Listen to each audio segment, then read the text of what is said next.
High friends, welcome back to my channel. আশা করি তোমরা সবাই খুব ভালো আছো, আমিও খুব ভালো আছি। তো আমার চ্যানেলে তোমাদের সবাইকে স্বাগত জানিয়ে আজকে ব্লগটা শুরু করছি।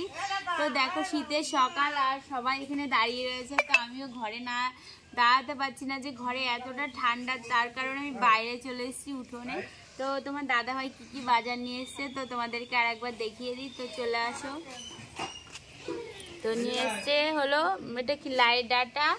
এটা রান্না করব তোমার চিংড়ি মাছ দিয়ে। আর এই যে লাইয়ের পাতা বাটা করব। আর এই যে শাকটা নিয়ে এসছে, তো শাকটা আজকে রান্না করব না, এটা কালকে রান্না করব। আর এই দেখো এখানে নিয়ে এসছে কাচ্চি মাছ। তো এটা আজকে অল্প একটু রান্না করব, অনেকগুলো মাছ তো তার জন্য কালকে আবার কিছুটা রান্না করব। তো আমি এগুলো মানে বানিয়ে নিই, তো তারপরে তোমাদের সাথে দেখা হচ্ছে। দাদা ভাই আবার ওই যে কচুর শাক নিয়ে এসছে, তো ভাবছিলাম যে লাইয়ের পাতাটা বাটা করব। তো আজকে ওটা আর বাটবো না, ওটা হলো কালকে করব। আর এটা এখন রেখে দিচ্ছি, আর কচুর শাকটা রান্না করব আজকে। তো দেখো কচুর শাকগুলো ছোট ছোট করে কেটে নিচ্ছি। আর ওই যে বাবুসোনার উপর কেটে থাকে।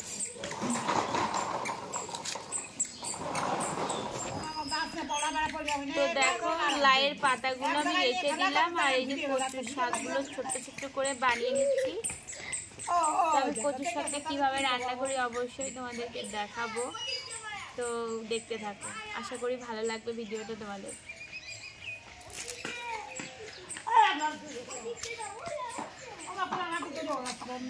দেখো আমি কিন্তু সব কিছু ধুয়ে গুছিয়ে নিয়ে চলে এসেছি। আর এই যে ডাঁটা দিয়ে আলু দিয়ে চিংড়ি মাছের তরকারিটা আগে বসিয়ে দিয়েছি। তো ঝোলটা আমার ফুটে গেছে, এবার চিংড়ি মাছটা দিয়ে দেবো। তো দেখো চিংড়ি মাছগুলো আমি দিয়ে দিয়েছি। তো দেখো মাছগুলো কিন্তু আমি ভাজা বসিয়ে দিয়েছি। তো দেখো মাছগুলো কিন্তু আমি কড়া করে ভেজে নিয়েছি, লাল লাল করে ভেজে তুলে নিলাম।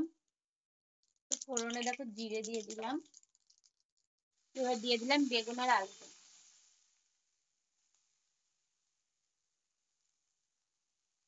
আমি সবজিগুলো ভালো করে ভেজে নিই। তো এবারটা দেখো আমি আলু বেগুনগুলো ভালো করে ভেজে নিলাম। তো নেওয়ার পরে আমি একটু লঙ্কা দিয়ে দেবো।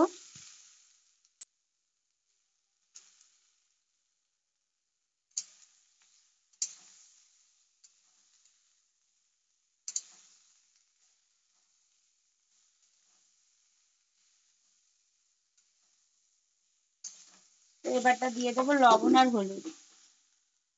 এবারটা দেখো লবণ হলুদটা দিয়ে দেবো, দিয়ে আবার একটু নাড়িয়ে দেবো ভালো করে।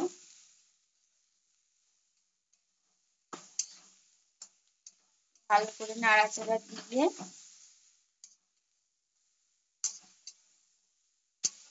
এবার আমি এটা ভাজা ভাজা আর একটু করে নিয়ে জল দিয়ে দেবো। এবারটা দেখো জল দিয়ে দিলাম। তো দেখো ঝোলটা কিন্তু ফুটে গেছে, তাহলে মাছটা দিয়ে দেবো।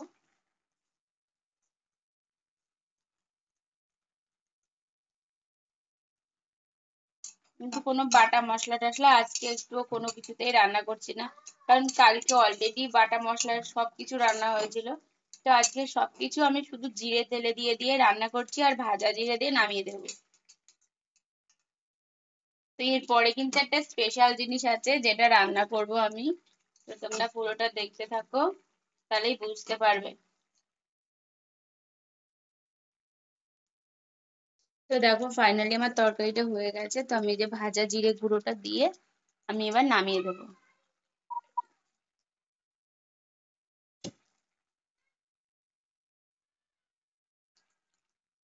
তো দেখো আমি কিন্তু একটু আলুও ভেজে নেবো, কারণ ছেলে মাছ খায় না, তো ওর জন্য একটু আলু ভাজা করে নিচ্ছি।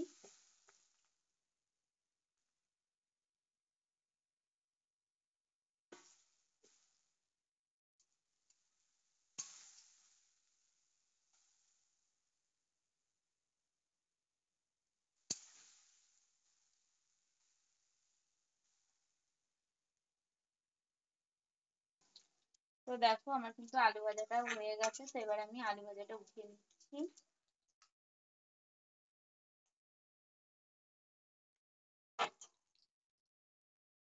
তোমাদের বলেছিলাম যে এরপরে একটা স্পেশাল জিনিস রান্না করব, সেটা হলো ইলিশ মাছের মুড়ো দিয়ে কচুর শাক ঘন্ট। এবার মাছের মুড়োটা আমি ভেজে নেবো আগে।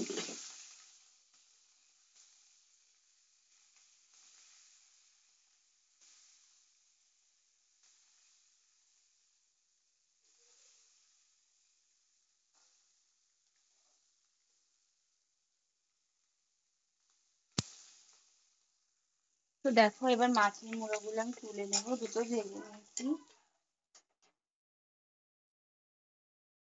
তো ফোড়নে দেখো আমি জিরে, শুকনো লঙ্কা, তেজপাতা দিয়ে দিলাম। তো দেখো শুকনো লঙ্কা, তেজপাতা আর জিরে ফোড়ন দিয়ে দিলাম, আর এবার দিয়ে দিলাম কাঁচা লঙ্কা।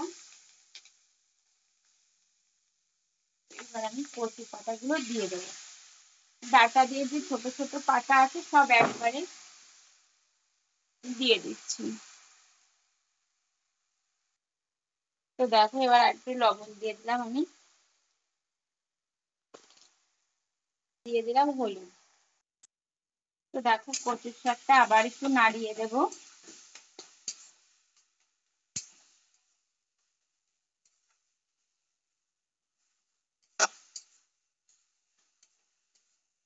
কিন্তু কচুর শাকটা একটু রস টানতে অনেকটা টাইম লেগে যায়।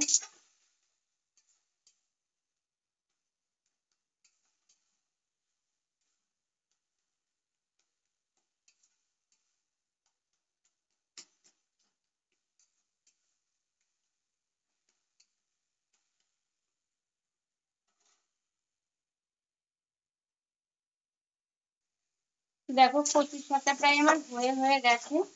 তো এবার কিন্তু আমি মাছের মুড়ো দুটো দিয়ে দিলাম। এটা দিয়ে ভালো করে একটুখানি ঘেটে ঘেটে দেবো। তো দেওয়ার পরে আমি একটু জিরে গুঁড়ো দিয়ে নামিয়ে দেবো।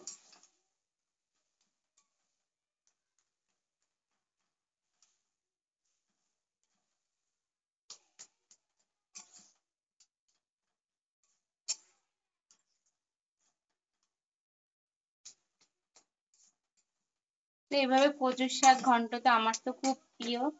তোমাদের কার কার প্রিয় অবশ্যই একটু কমেন্ট করো। তো দেখো কত সুন্দর আটো মানে আটো আটো হয়ে গেছে। তো অনেকটা টাইম লাগে, কচুর শাক সবারই আশা করি প্রিয়।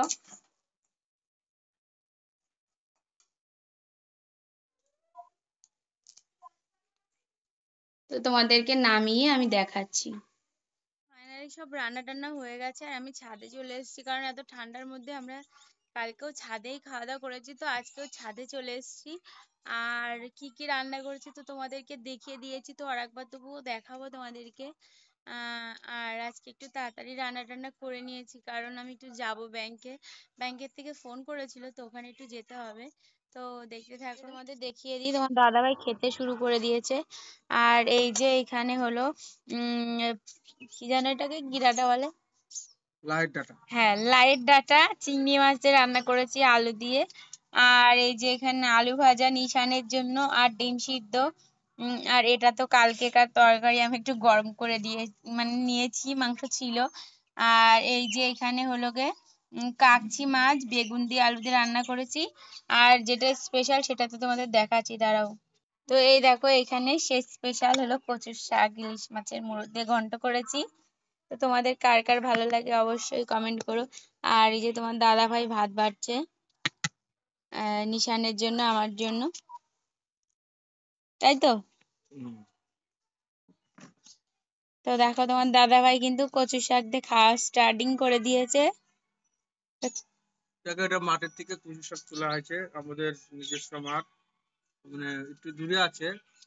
ওখান থেকে কচু শাকটা তোলা হয়েছে পিসির বাড়ি থেকে, আমার ছেলের পিসির বাড়ি থেকে। তা ইলিশ মাছ দিয়ে কচুর মাথা দিয়ে রান্না করলে যথেষ্ট ভালো লাগে এবং বাঙালিদের সবচেয়ে প্রিয়। তা সত্যি খুব সুন্দর লাগছে মাছটা, ইলিশ মাছ।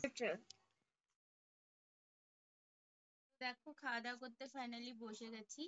আর কি কি তো তোমাদেরকে দেখিয়ে দিলাম, আলু ভাজা, আর এটা হলো গে লাইয়ের ডাঁটার তরকারি চিংড়ি মাছ দিয়ে, আর এটা কালকেকার মাংস গরম করে নিয়েছি, এটা আজকে কিন্তু রান্না করিনি। আর এটা হলো গিয়ে কাচ্চি মাছ বেগুন দিয়ে আলু দিয়ে রান্না করেছি। কোনো বাটা মশলার আজকে কোনো তরকারি করিনি, সব জিরে তেলে দিয়ে তরকারি করেছি, কারণ কালকে সব কিছু মশলা রান্না হয়েছিল। আর এটা হলো গিয়ে কচু শাক ইলিশ মাছের মুড়ো দিয়ে ঘন্ট করেছি। তো তোমাদেরকে খেয়ে বলছি কেমন হয়েছে। ফার্স্টে তো আমার ফেভারিট জিনিস খাবো, সেটা হলো আলু ভাজা, আলু সিদ্ধ, আমার সব থেকে প্রিয় খাবার। টাটা। তো বলেছিলাম যে একটু আমি ফুলিয়ায় যাবো, তো ওর জন্য গুছিয়ে বেরিয়ে গেছি। তো এখন আমি যাচ্ছি হলো একটু ফুলিয়াতে ব্যাংকে। তো ম্যাডাম ফোন করেছিল, তো আমিও জানি না যে কেন যেতে বলেছে, তো ওর জন্যই যাচ্ছি। তো দেখো ফুলিয়ার থেকে চলে এসেছি, আর এই ঘরে এখন পিঠের সেন্ট বেরোচ্ছে। তো আমি হলো গেছিলাম ফুলিয়ায়, আর এই যে দেখো অনেক পিঠে বানিয়েছে, তো তোমরা সবাই চলে আসো, তোমরা খেলে চলে আসতে। হ্যাঁ, ভাজা পিঠেটা ভালোই বানাচ্ছে, ওই দেখো টুকটুক করে বানাচ্ছি। তো শীতকালে কিন্তু আমার ছোট জায়ের ঘরে সবার নিমন্ত্রণ পিঠের, কারণ তোমার দাদা ভাই সুগার দেখে আমি পিঠে বানাই না, আর একা একা খেয়ে পুরাতে পারি না, আমি একা একা খাই তার জন্য বানাই। ঘরটা ঝাড় দিয়ে দিচ্ছে। আমি কিন্তু ভালোবাসি পিঠে, আর ও দিলে আমার হয়ে যায়, ওই জন্য আমি আর বানাই না অ্যাকচুয়ালি। ফুলিয়ার থেকে ঘুরে এসে ছোট জায়ের ঘরের থেকে পিঠে খেয়ে আসলাম। আমি একা একা পিঠে সেরকম একটা বানিয়ে খাই না, কারণ তোমার দাদা ভাই সুগার, আর উনি অনেক বানালে আর কন্ট্রোল করে না, মানে খেতেই থাকে, তো ওর জন্য অ্যাকচুয়ালি আমি বানাই না। আর যখনই ও ছোট যা বানাই ও আমাকে না দিয়ে খায় না, তো ওর কারণে আমি আর বানাই না। তো ওটার থেকে আমার হয়ে যায়, আমার ছেলেও সামনে একটা পিঠে টিঠে পছন্দ করে না, তো একার জন্য সব যারা বানায় আর আমাকে একটু একটু দেয়, তো ওতে আমার হয়ে যায়। তো ভিডিওটা তোমাদের আশা করি খুব ভালো লাগবে, তো দেখতে থাকো। তো দেখো এখন কিন্তু এসে আগে ঘরটা একদম ঝাড় দিয়ে নিলাম, ছোট চায়ের ঘরের থেকে ঘুরে এসে। ঠান্ডা তো আমার ঘরে, বড় বাইরে ঠান্ডা না, ঘরে ঠান্ডা। ঘরে একদম বরফ। তো দেখো আজকে কিন্তু আমি শর্টসের জন্য এই শাড়িটা পরবো, তো শাড়িটা আমার যা পরিয়ে দেবে আমাকে, আর এই শাড়িটা দিয়েছে আমার সেজো যা, সে এখন আমাদের মধ্যে নেই, গত 2 বছর হয়েছে মারা গেছে। তো আজকে ভাবলাম দুই যা একই শাড়ি পরবো, তা ওই সেজো যা এনে দিয়েছিল আমাদেরকে, তো অবশ্যই কমেন্ট করে বলবে যে কেমন লাগছে। ফাইনাল লুক, আজকের শাড়িটা কিন্তু একদম অন্যরকম ভাবে পরেছি, তো কেমন লাগছে অবশ্যই কমেন্ট করো। তো এখন যাব ছাদে ভিডিও করতে, শর্টস ভিডিও, তো দেখতে থাকো। দেখো দুইজনে একই রকম সাজগোজ করেছি আমরা, দুই ছোট যা, আর এইটা আমার সেজো যা দিয়েছিল দুইজনকে একই রকম শাড়ি, তো ওটাই আমরা আজকে পরেছি।